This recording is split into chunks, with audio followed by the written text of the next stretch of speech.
मणिपुर से दिल्ली तक की 2500 किलोमीटर की लंबी साइकिल यात्रा। नेताजी की 125वीं जयंती के उपलक्ष्य में 10 वर्षीय बालक आरव भारद्वाज ने मणिपुर से दिल्ली तक की साइकिल यात्रा कर पहुंचे कुशीनगर।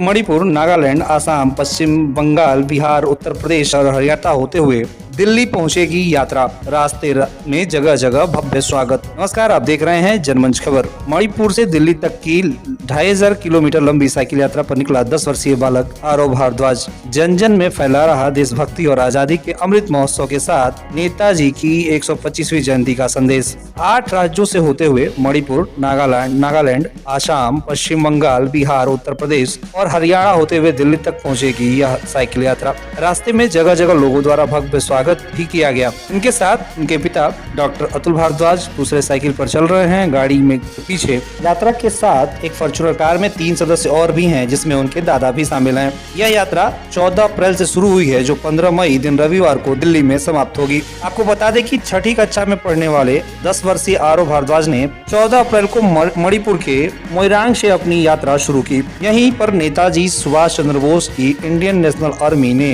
14 अप्रैल 1944 को तिरंगा लहराया था। अपनी यात्रा के 19वें दिन मंगलवार को भगवान बुद्ध की परिनिर्वाण स्थली कुशीनगर पहुंचे और रात्रि विश्राम किया। कुशीनगर से आगे की यात्रा हेतु रवानगी के मौके पर बुधवार को रोटरी क्लब कुशीनगर के सदस्यों द्वारा सभी साइकिल यात्रियों का माल्यार्पण कर स्वागत और सम्मान किया गया। आरव अपने इस यात्रा के जरिए नेताजी सुभाष चंद्र बोस का संदेश लोगों में पहुंचाना चाहते हैं और देश प्रेम का अलग जगाना चाह रहे हैं। राष्ट्रीय भावना से ओतप्रोत आरव ने कहा कि अपने परिवार में उनके पिता ने साइकिल यात्रा पर जाने के विचार का समर्थन किया और इस अभियान में दिल्ली में राष्ट्रीय युद्ध स्मारक तक पहुंचकर यह यात्रा समाप्त होगी। इसका मकसद राष्ट्रीय एकता का संदेश फैलाना है। आरव ने कहा कि वह भविष्य में देश की सेवा के लिए सेना में शामिल होना चाहते हैं। एक युवा के तौर पर देश के समृद्धशाली इतिहास और स्वतंत्रता संग्राम सेनानियों के लिए सम्मान देखने लायक है। आरव के इस जज्बे को जनमंच खबर सलाम करता है। टीम जनमंच खबर के लिए